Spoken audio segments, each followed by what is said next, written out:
আসসালামু আলাইকুম। আপনারা দেখছেন সিবিএন টিভি ইউএসএ সংবাদ বুলেটিন। সাথে আছি আমি সারিকা মৌসুমী। শুরুতেই এসেনশিয়াল হোম কেয়ার সংবাদ শিরোনাম। জি সম্মেলন থেকে তড়িঘড়ি করে ফিরলেন ট্রাম্প, বললেন এখনই ইরান ইসরায়েল যুদ্ধবিরতি নয়। এবার দিনেও ইসরায়েলে ক্ষেপণাস্ত্র হামলা চালাচ্ছে ইরান। যুক্তরাষ্ট্র ছাড়ল 10 লাখ অবৈধ অভিবাসী। এবং দেশে এখনই বাড়ছে না জ্বালানি তেলের দাম।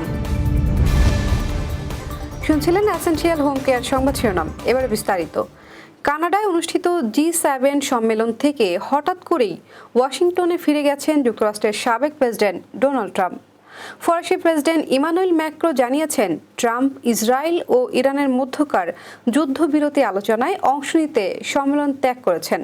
তবে ট্রাম্প এই বক্তব্যকে সরাসরি ভুল বলে উড়িয়ে দিয়েছেন। নিজের সামাজিক যোগাযোগ মাধ্যম ট্রুথ সোশ্যালে দেওয়া এক পোস্টে তিনি বলেন, আমি কেন ফিরেছি ম্যাক্রোর সে সম্পর্কে কোনো ধারণা নেই। এটা যুদ্ধবিরতির বিষয় নয়, বরং এর চেয়ে বড় কিছু। কিন্তু সেই বড় বিষয়টি কি, সে ব্যাপারে বিস্তারিত কিছু বলেননি ট্রাম্প। ট্রাম্পের এই মন্তব্য ঘিরে রাজনৈতিক মহলে শুরু হয়েছে নানা জল্পনা। কেউ বলছেন এটি অভ্যন্তরীণ নিরাপত্তা ইস্যু, কেউ বা ধারণা করছেন বড় কোনো রাজনৈতিক ঘোষণা আসতে পারে। তবে এ বিষয়ে এখনো আনুষ্ঠানিক কোনো বক্তব্য আসেনি। এবার শুধু রাতে নয়, দিনের বেলাতেও ইসরায়েলে ক্ষেপণাস্ত্র হামলা চালানো শুরু করেছে ইরান। মঙ্গলবার সকালেও ইসরায়েলের বিভিন্ন এলাকায় সাইরেনের শব্দে মানুষের ঘুম ভেঙেছে। ইসরায়েলি কর্মকর্তাদের দাবি, ইরান সর্বশেষ হামলায় ইসরায়েলে 20টি ক্ষেপণাস্ত্র ছুড়েছে। মঙ্গলবার সকালে জেরুজালেম ও তেল আবিব সহ বিভিন্ন এলাকায় বিকট বিস্ফোরণের শব্দ শোনা গেছে। এগুলোর মধ্যে কমপক্ষে একটি দেশটির কেন্দ্রে আঘাত করেছে। ইসরায়েলের একজন সামরিক কর্মকর্তা জানিয়েছেন, ইরান সর্বশেষ যে হামলা চালিয়েছে তাতে যে 20টি ক্ষেপণাস্ত্র ছুড়েছে তার বেশিরভাগই তারা প্রতিহত করতে পেরেছেন, তবে কয়েকটি খোলা জায়গায় পড়েছে বলে তারা চিহ্নিত করেছেন। ট্রাম্প প্রশাসনের কঠোর অভিযানের ফলে 10 লাখেরও বেশি অবৈধ অভিবাসী স্বেচ্ছায় যুক্তরাষ্ট্র ছেড়েছেন। সরকার $1000 ও ফ্লাইট টিকিট দেয়ায় তারা নিজ দেশে ফিরে গেছেন বলে জানিয়েছে নিউ ইয়র্ক পোস্ট। ট্রাম্প দাবি করছেন এসব অভিবাসী জাল ভোট ও চাকরি দখল সহ নানা সমস্যা সৃষ্টি করেছেন। তিনি ডেমোক্র্যাটিক শাসিত শহরগুলোতে অভিযান জোরদারের নির্দেশ দিয়েছেন। ডেমোক্র্যাটরা একে স্বৈরাচারী পদক্ষেপ বলে সমালোচনা করেছে।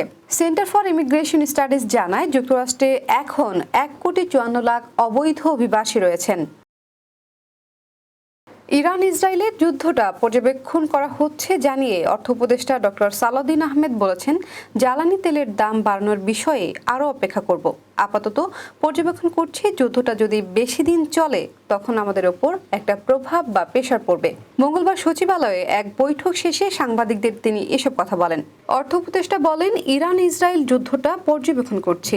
গ্যাস এলএনজির দাম যদি বেড়ে যায় তাহলে আমরা বিবেচনায় নেব। এবার কর্ণফুলী ইনকাম ট্যাক্স সংবাদ শিরোনাম। নিউ ইয়র্কে এবিসিএইচ গ্রুপের বনভোজন ও বর্ণিল আয়োজন। এবং নিউ ইয়র্কে উদ্বোধন হলো গোল্ডেন এজ ফুটবল টুর্নামেন্ট। আবার স্বাগতম সিবিএন টিভি ইউএসএ সংবাদ বুলেটিনে। শুনছিলেন কর্ণফুলী ইনকাম ট্যাক্স সংবাদ শিরোনাম। এবারে বিস্তারিত।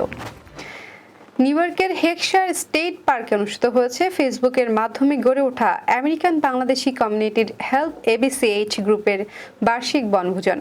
এবারের আয়োজনে শতাধিক বাংলাদেশি পরিবারের অংশগ্রহণে দিনটি পরিণত হয়েছিল এক প্রাণবন্ত মিলন মেলায়। গত 15 জুন সকাল 9টা থেকে অংশগ্রহণকারীদের আগমন শুরু হয়। নাস্তা পরিবেশনার মাধ্যমে দিনের কার্যক্রম শুরু হয়। পরে একে একে অনুষ্ঠিত হয় মেলা, শিশুদের চিত্রাঙ্কন ও খেলাধুলা প্রতিযোগিতা, বড়দের খেলাধুলা, পিকনিক ব্যাগ বিতরণ, সাংস্কৃতিক পরিবেশনা ও র্যাফেল ড্র। ফেসবুক ভিত্তিক সংগঠনটির এই আয়োজনে ছিল হরেক রকমের স্টল, যেখানে স্থান পায় বিভিন্ন কাপড় সহ বিভিন্ন সামগ্রী। এতে বক্তারা বলেন, এবিসিএইচ গ্রুপ দীর্ঘদিন ধরে কমিউনিটির মানুষের কর্মসংস্থানের কাজ করে যাচ্ছে, সেই সাথে কমিউনিটির কল্যাণে সর্বদা নিয়োজিত আছে। বিগত 7 বছরে সংগঠনটি বিভিন্নভাবে মানুষের সেবা দিয়ে আসছে। বনভোজনে উপস্থিত ছিলেন সংগঠনটির প্রতিষ্ঠাতা Tarikul Islam Mithu, attorney Moin Chowdhury, core creditor CEO Abul Kashem সহ কমিউনিটির বিশিষ্টজনেরা। নিউ ইয়র্কের রান্ডালান্স আইল্যান্ড পার্কে বাংলাদেশের স্পোর্টস কাউন্সিল অব আমেরিকার আয়োজনে অনুষ্ঠিত হয়েছে গোল্ডেন এজ ফুটবল টুর্নামেন্টের উদ্বোধনী অনুষ্ঠান।